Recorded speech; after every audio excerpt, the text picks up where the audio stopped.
Hello বন্ধুরা, আশা করি তোমরা সবাই ভালো আছো। আজকে আমরা যাচ্ছি জগপুরের কাছে অবস্থিত খুবই জাগ্রত জগপুরের মা মনসা মন্দিরে। আমরা যাচ্ছি পাঁশকুড়া থেকে জগপুরের মা মনসা মন্দিরের দূরত্ব মোটামুটি 44 কিলোমিটারের মতন। আর যারা খড়গপুর থেকে আসবেন তাদের মোটামুটি দূরত্ব হবে এই 16 কিলোমিটার মতন।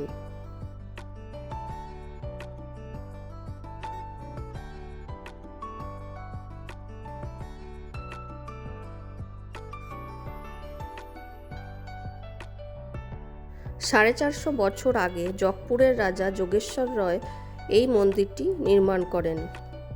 সেই সময় সাপের অত্যাচার প্রচুর পরিমাণে বেড়ে যাওয়ায় অনেক মানুষের মৃত্যু হচ্ছিল।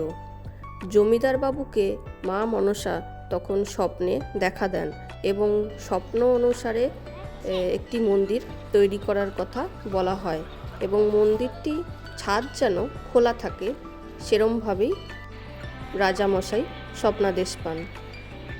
এই মন্দিরটি প্রায় 450 বছরের পুরনো। তো চলুন আজকে আপনাদের এই মন্দিরটি ঘুরিয়ে দেখাই। জগপুরের মা মনসা মন্দির। মন্দিরটি খুবই জাগ্রত সকলের কাছে। বহু দূর থেকে মানুষ আসে এই মন্দিরে পুজো দিতে। কথিত আছে মানত করলে এই মন্দিরের মনস্কামনা সত্যি পূরণ হয়। চলুন আপনাদের আজকে ঘুরিয়ে দেখাই জগপুরের মা মনসা মন্দির।